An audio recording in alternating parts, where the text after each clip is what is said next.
ಈ ಸರ್ಕಾರದಲ್ಲಿ ಎಲ್ಲವೂ ಕೂಡ ಒಂದು ರೀತಿ ಆತುರದ ನಿರ್ಧಾರಗಳೇ.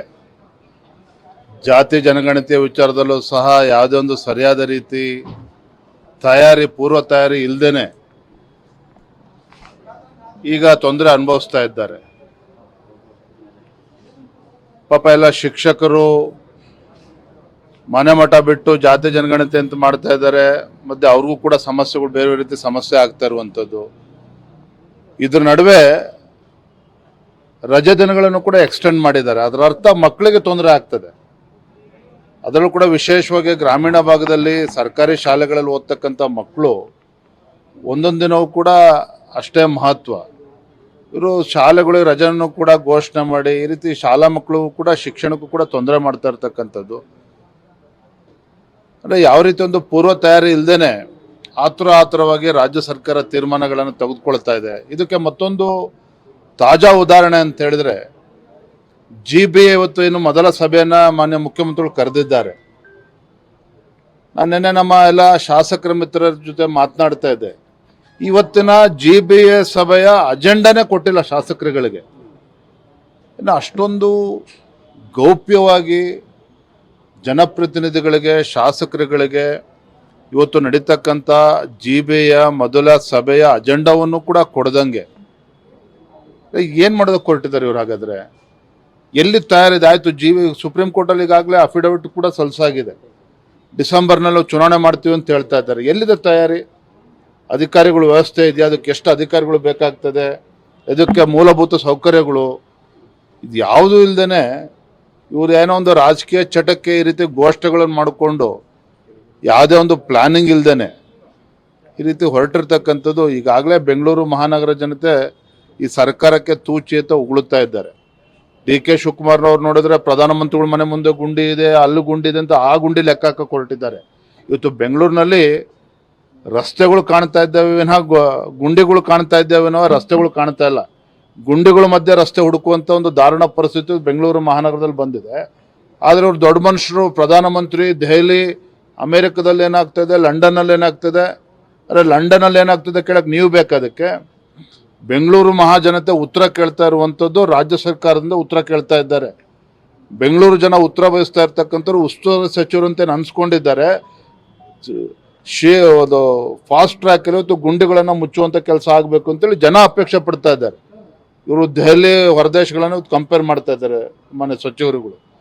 ಒಟ್ಟಾರೆಯಾಗಿ ಈ ಸರ್ಕಾರದಲ್ಲಿ ಎಲ್ಲವೂ ಕೂಡ ಒಂದು ರೀತಿ ಗೊಂದಲಮಯ. ಈಗ ಮಂಡ್ಯ ಮೈ ಶುಗರ್ಸ್ ಬಗ್ಗೆ ಹೇಳಿದಿರಿ. ಮೊದಲೇ ರೈತರು ಪರದಾಡ್ತಾ ಇದ್ದಾರೆ, ಸಂಕಷ್ಟದಲ್ಲಿದ್ದಾರೆ.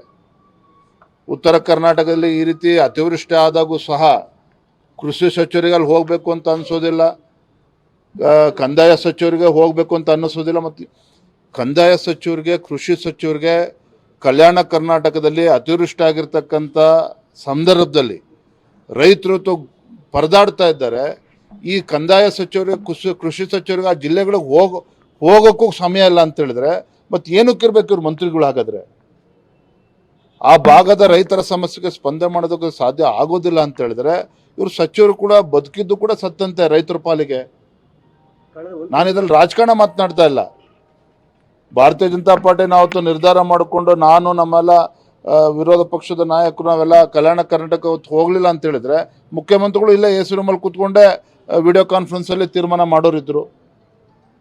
ನಾವು ಬೀದರ್, ಗುಲ್ಬರ್ಗ, ಯಾದಗಿರಿ, ರಾಯಚೂರು ಎಲ್ಲ ಕಡೆನೂ ಪ್ರವಾಸ ಮಾಡಿದ್ವಿ. ಅಶೋಕ್ ಅವರು ಬೆಳಗಾವಿ, ಬಾಗಲಕೋಟೆ ಎಲ್ಲ ಕೂಡ ಹೋದರು.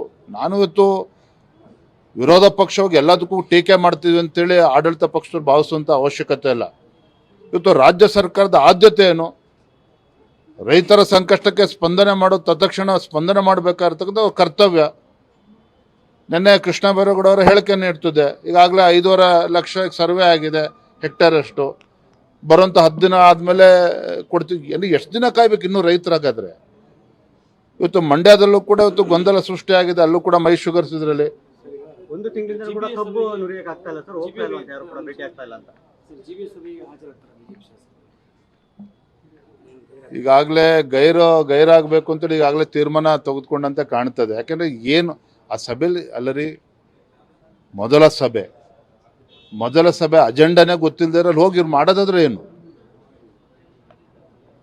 ಮತ್ತು GBA ಬಗ್ಗೆ ಆಡಳಿತ ಪಕ್ಷದಲ್ಲಿ ಇವತ್ತು ವಿರೋಧಗಳಿದ್ದಾವೆ. ಇದೆಲ್ಲದರ ಗೊಂದಲದ ನಡುವೆ ತೇಪೆ ಹಚ್ಚುವಂಥ ಕೆಲಸವನ್ನು ಇವತ್ತು ಮಾಡೋದಕ್ಕೆ ಹೊರಟಿದ್ದಾರೆ. ಯಾವುದೇ ಒಂದು ಪೂರ್ವ ತಯಾರಿನೂ ಇಲ್ಲ. ಬೆಂಗಳೂರು ಅಭಿವೃದ್ಧಿಯ ಬಗ್ಗೆನೂ ಕೂಡ ಇವ್ರಿಗೆ ಚಿಂತನೆ ಇಲ್ಲ. ರಿಯಲ್ ಎಸ್ಟೇಟ್ ಮಾಫಿಯಾ ಜೊತೆ ಸರ್ಕಾರ ಸೇರ್ಕೊಂಡು ಇವತ್ತು ಆಡಳಿತ ನಡೆಸ್ತಕ್ಕಂಥ ಪರಿಸ್ಥಿತಿ ಬಂದು ನಿಂತಿದೆ. ಸರ್, ಈಗ ನವೆಂಬರ್ನಲ್ಲಿ ಸಿಎಂ ಬದಲಾವಣೆ ಬಗ್ಗೆ ರಹಸ್ಯವಾಗಿ ಕೆಲವು ಸಚಿವರುಗಳ ಜೊತೆ ಸಭೆಯನ್ನು ಕೂಡ ನಡೆಸಿದ್ದಾರೆ. ಇದ್ರ ಏನ್ ಸೂಚಿಸುತ್ತೆ ಸರ್ ಇದು?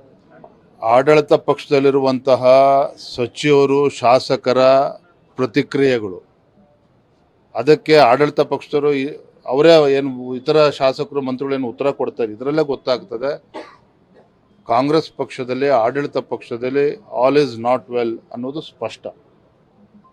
ಬಿಹಾರ್ ಚುನಾವಣೆಯ ನಂತರದಲ್ಲಿ ಸಾಕಷ್ಟು ರಾಜಕೀಯ ವಿದ್ಯಮಾನಗಳು ಈಗಾಗಲೇ ರಾಜ್ಯದಲ್ಲಿ ಪ್ರಾರಂಭ ಆಗಿದೆ. ಅದೊಂದು ತಾರ್ಕಿಕ ಅಂತ್ಯಕ್ಕೆ ಹೋಗ್ತದೆ ಅಂತೇಳಿ ಆಡಳಿತ ಪಕ್ಷದಲ್ಲಿ ಮಾತನಾಡ್ತಾ ಇರುವಂಥದ್ದು. ಆಡಳಿತ ಪಕ್ಷದವ್ರ ಸದಸ್ಯರ ಹೇಳುವ ಹಾಗೆ ಅವ್ರಿಗೆ ಆಗಲೇ ಹಿಂಟ್ ಸಿಕ್ಕಿದೆ. ನಾವಿದನ್ನು 6 ತಿಂಗಳಿಂದ ಕೂಡ ನಾವು ಹೇಳ್ತಾ ಇದ್ದೇವೆ. ಆದರೆ ಮುಖ್ಯಮಂತ್ರಿ ಕುರ್ಚಿಗೆ ಗಂಡಾಂತರ ಬಂದಿದೆಯೋ, ಇನ್ಯಾರಿಗೆ ಅದೃಷ್ಟ ಒಲಿತದೋ, ಅದೆಲ್ಲವೂ ಕೂಡ ಕಾದು ನೋಡೋಣ. ಥ್ಯಾಂಕ್ ಯು, ಧನ್ಯವಾದ.